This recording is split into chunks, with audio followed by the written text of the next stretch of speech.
Salut, c'est Florent et bienvenue sur le podcast des nouveaux rentiers. Aujourd'hui, je vais te parler des crypto-monnaies et notamment mon avis sur les crypto-monnaies parce que comme tout le monde, je me suis beaucoup intéressé à ce sujet quand tout le monde en parlait pour voir un petit peu comment ça fonctionnait, etc. Donc je vais te donner mon avis aujourd'hui avec beaucoup plus de recul que ce qu'on avait probablement à l'époque, donc je pense que c'est important. Notamment, c'est une question qu'on m'a posée pendant les conférences que je fais sur la bourse. C'est une question qu'on m'a posée souvent lors de ces conférences. Donc voilà, je vais te répondre sur ce sujet, mon point de vue. C'est que mon point de vue, ça vaut ce que ça vaut. Après, à toi de te renseigner si les crypto-monnaies t'intéressent vraiment et que tu veux en faire ta vie ou ton investissement. Probablement que tu auras aussi ton propre avis de toute façon. Donc déjà, je vais te dire que on a beaucoup parlé des crypto-monnaies pendant l'ascension jusqu'au ciel, on va dire, du Bitcoin en décembre 2017. Donc ça commence à faire un petit moment. Et on en a parlé, les médias ont relayé, tout le monde en a parlé. Parce qu'en fait, ça a rendu quelques personnes millionnaires. Donc l'aspect millionnaire fait forcément rêver les gens. Ça a utilisé la cupidité des gens qui sont avides de gagner très très vite de l'argent. Même Nabila à l'époque a parlé du Bitcoin, c'est pour te dire. Et je vais te parler des crypto-monnaies, mais avant tout du Bitcoin, parce que le Bitcoin c'est un peu comme le CAC 40 pour le marché français. C'est l'indice, c'est la monnaie de référence sur toutes les crypto-monnaies. Donc je vais avant tout te parler du Bitcoin. Donc en fait, qu'est-ce qui s'est passé? En décembre 2017, il y a eu un point culminant à 19 970 euros pour un Bitcoin. Et en fait, ensuite, alors déjà, je plains beaucoup les gens qui ont acheté à ce moment-là, parce qu'ensuite, c'est la descente aux enfers.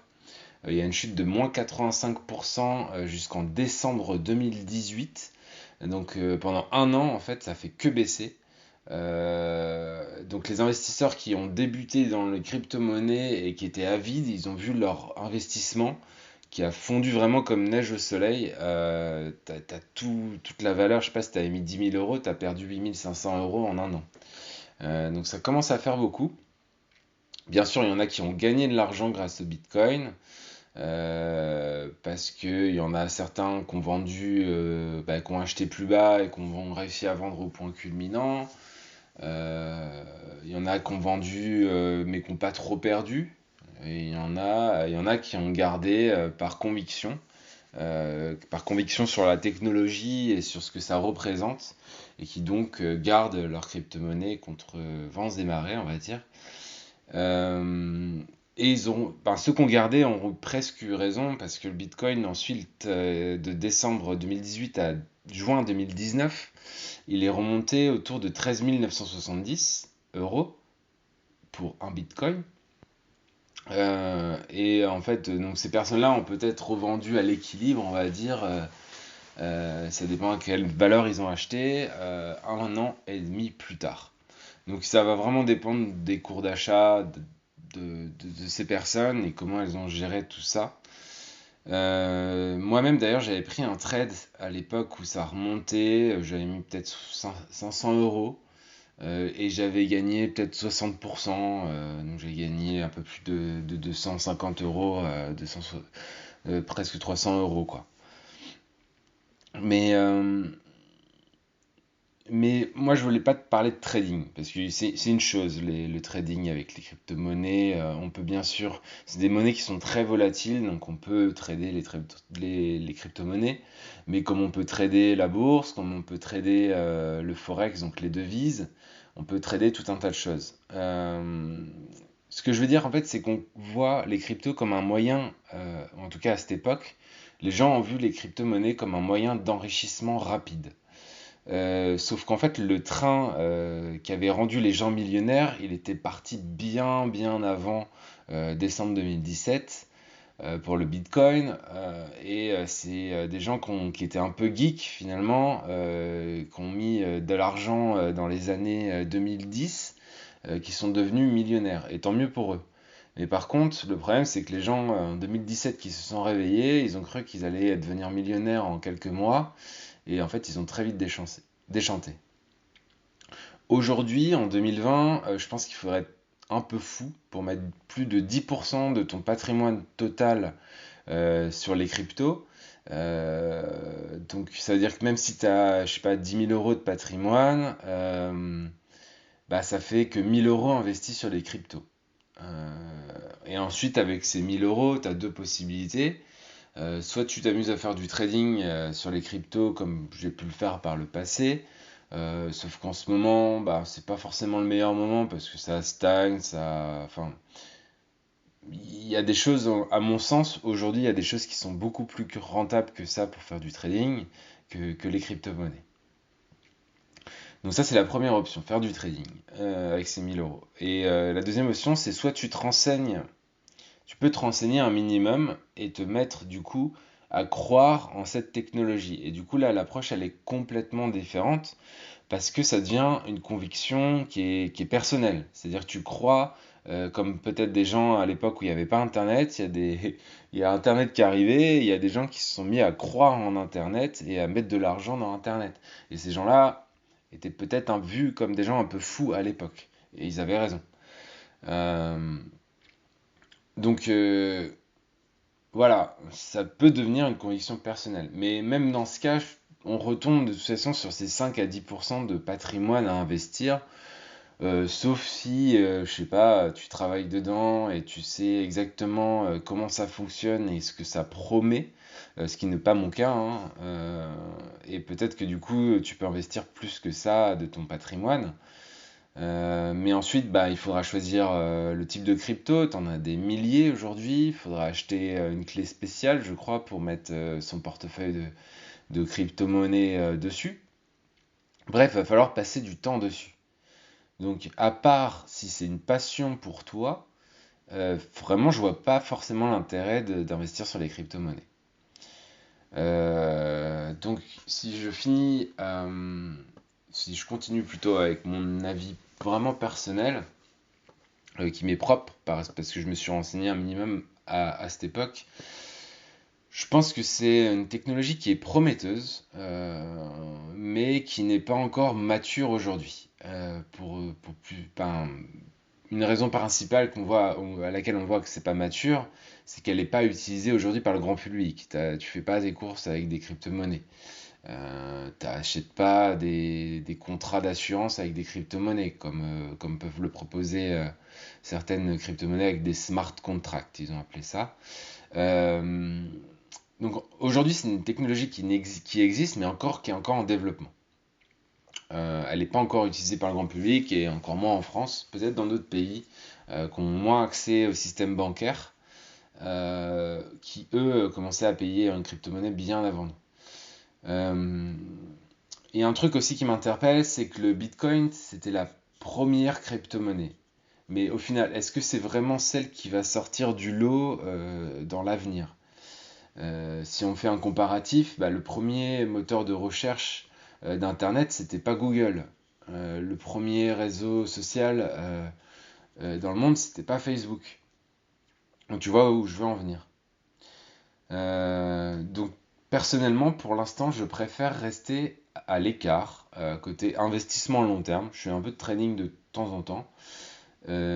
Parce que moi, je mets actuellement tout mon argent en surplus, donc de l'argent dont j'ai pas besoin, sur ma méthode d'investissement en bourse. Pourquoi? Parce que je comprends pas encore totalement comment les crypto-monnaies fonctionnent et ce que ça peut apporter aujourd'hui au monde.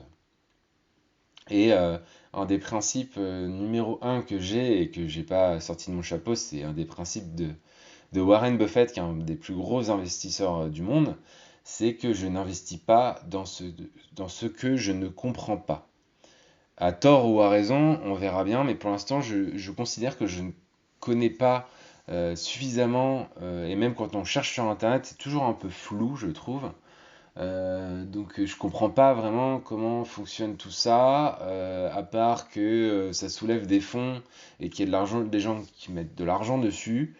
Je vois pas encore aujourd'hui l'intérêt dans mon quotidien de particulier français. Donc quand je verrai l'intérêt, et je pense qu'il y a un réel intérêt, notamment la technologie des smart contracts, là, où en fait l'idée des crypto-monnaies derrière, c'est d'être indépendant, de générer cette sorte d'indépendance et de cette sorte de liberté vis-à-vis du monde et des institutionnels financiers mondiaux. Mais bon, c'est pas forcément sûr que bah, les institutionnels, pour le coup, ne se les réapproprient pas derrière, ça c'est pas une certitude. Et ensuite, il faut voir vraiment comment ça évolue. Il y avait une possibilité, j'en avais parlé avec des amis, par exemple, ils me donnaient l'exemple comment dire, d'un avion qui atterrit en retard et que toi, tu aurais une assurance via des technologies de crypto-monnaie.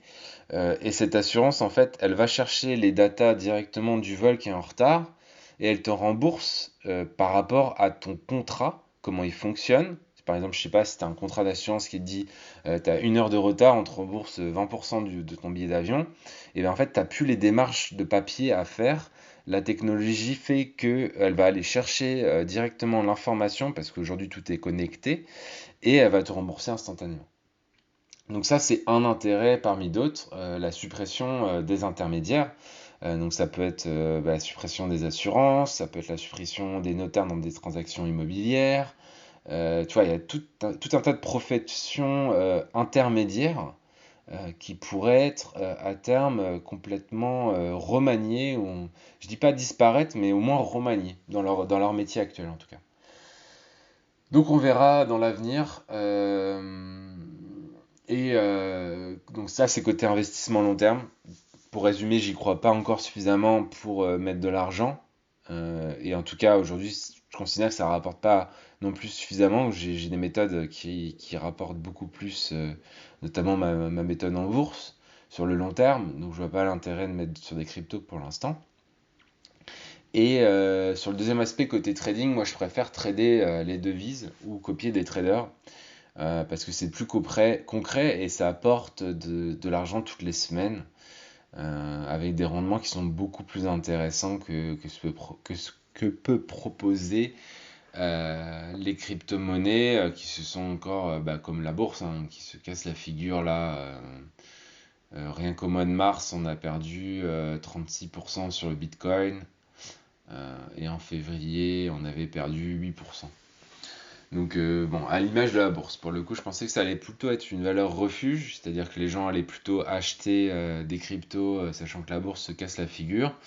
Mais visiblement, c'est pas le cas. Ça suit quand même relativement bien ce qui se passe actuellement sur le marché en bourse avec le coronavirus. Donc voilà, mon avis sur les crypto-monnaies.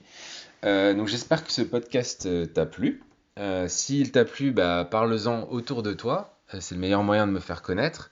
Tu peux aussi rejoindre le club des nouveaux rentiers en cliquant sur le premier lien qui est dans la description de ce podcast. C'est un club privé sur lequel j'envoie un mail par jour du lundi au vendredi aux alentours de midi avec des conseils pour devenir un nouveau rentier. Donc si tu veux pas louper celui de demain, tu sais ce qu'il te reste à faire, tu cliques sur le premier lien qui est dans la description de ce podcast. Voilà, c'est tout pour moi aujourd'hui. J'espère que ce podcast t'a plu et je te dis à demain. Allez, ciao, ciao, ciao, ciao.